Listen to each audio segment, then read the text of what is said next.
Prasad business చేస్తూ ఉంటే మా నాన్న పాగలేకపోయింది, ఏమో సబ్బులు సరుకులు అమ్ముకుంటే ఎందుకు ఇది చేసుకున్నాడు. ఎందుకంటే ఆయనకి కోట్లు తయారు చేసేటువంటి ఫ్యాషన్ షూటింగ్ కంపెనీ ఉంది, బ్లేజర్ కంపెనీ. వాళ్ళెవరికి? వాళ్ళ బాబుకి. ఈ సబ్బులు సరుకులు పేస్ట్లు ఇవి ఎందుకు నాన్న, ఏం ఆర్సీఎం అంటావు, దిమాగ్ ఖరాబ్ అయిందా?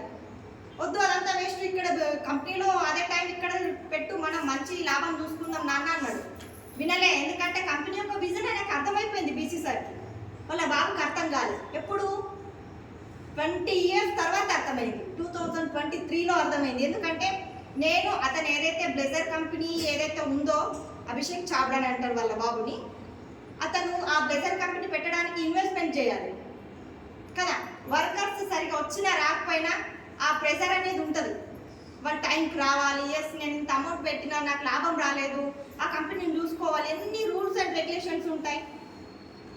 అయినా అంత ఇన్కమ్ రాలేదు ఆయనకి. అంత కంపెనీ నడిపినప్పటికీ కూడా వాళ్ళ డాడీ కంటే ఎక్కువ ఇన్కమ్ రాలేదు. మా డాడీ ఏం చేసిండు, నేను వద్దు వద్దన్నా పాగలన్నా కూడా ఆర్సీఎం చేస్తూనే ఉన్నాడు. అసలు నేను పట్టించుకోలేదు. కానీ ఆర్సీఎంలో నాకంటే ఎక్కువ డబ్బులు ఆయనకే సంపాదిస్తున్నాడు. ఈ వయసులో నేను ఆయనను ఆదర్శంగా తీసుకోవాలి. అసలు ఆర్సీఎం పట్ల నేను చాలా చిన్న చూపు చూసిన. ఎస్, ఈ రోజులల్లో ఈ బిజినెస్లు అవనేవి ఇంపార్టెంట్ కాదు. ఎటువంటి బిజినెస్ ఇన్వెస్ట్మెంట్ లేకుండా మా డాడీ చేస్తూ ఆర్సీఎంని 55 మందిని కోర్ లీడర్స్ చేసి ఒక్కొక్కరికి 5 లక్షలు కావచ్చు, ఒకరికి 10 లక్షలు కావచ్చు, ఒక్కొక్కరికి 1 కోటి వరకు ఇన్కమ్ వస్తుంది.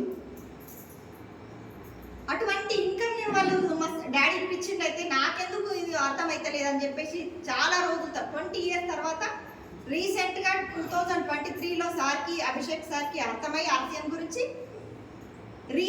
అంటే ఇప్పుడు జాయిన్ అయింది. చూడండి, ఒక ఇంట్లో ఉన్నటువంటి వాళ్ళ డాడీ చేసేటువంటి బిజినెస్ వాళ్ళ కొడుకు అర్థం కావడానికి 20 సంవత్సరాలు పట్టింది. మనం బయట మార్కెట్కి వెళ్ళినప్పుడు మనం చెప్పే జనాలకి ఒకరికి నిలబట్టచ్చు, ఒకరికి సంవత్సరం పట్టచ్చు, ఒకరికి ఒక రోజే పట్టచ్చు. ఏదో ఒక రోజు వస్తారు. ఆ నమ్మకం మీకు ఉండాలి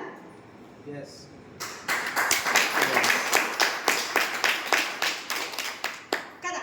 మీరు చేసేటువంటి ఏదైతే ఆర్సీఎం బిజినెస్ ఉందో అదొక గొప్ప అవకాశం మీకు. ఆ ప్రోడక్ట్ తినాలన్నా, ఆ బిజినెస్ చేయాలన్నా అదృష్టవంతులై ఉండాలి. ఎందుకంటే ఈ ఇన్కమ్ మన కోసమే, మన అమ్మ నాన్నలు సంపాదించినటువంటి ఇన్కమ్ని 4 అన్నదమ్ములు ఉంటే 4 భాగాలు చేసేసి అది పెద్ద పంచాయతీ పెట్టి లొల్లు చేసిస్తారు. అవునా? మన తల్లిదండ్రులు సంపాదించేటువంటి ఆస్తి మీద మనకు హక్కు ఉంది, వాళ్ళకి ఇవ్వాలనేది ఒక రూల్స్ ఉన్నాయి. కానీ ఎటువంటి ఆప్షన్ లేదు. మనం ఎవరు కంపెనీ సీఈఓకి తెలియదు కదా. కానీ మనందరికీ ఈ డైరెక్ట్ సెల్లింగ్ అనే కంపెనీ పెట్టాలి, హెల్త్ అందరూ ఆరోగ్యపరంగా బాగుండాలి, చాలా మందికి ఉపాధి కల్పించాలి అనేటువంటి ఒక మంచి ఆలోచన తెచ్చి కొంతమంది కొన్ని లక్షలాది మందికి ఎన్నో లక్షలలో ఇన్కమ్ ఇచ్చేటువంటి ఆలోచన చేసినందుకు టీసీ సార్కి నిజంగా ఒకసారి గట్టిగా మనకే కాకుండా 7th generation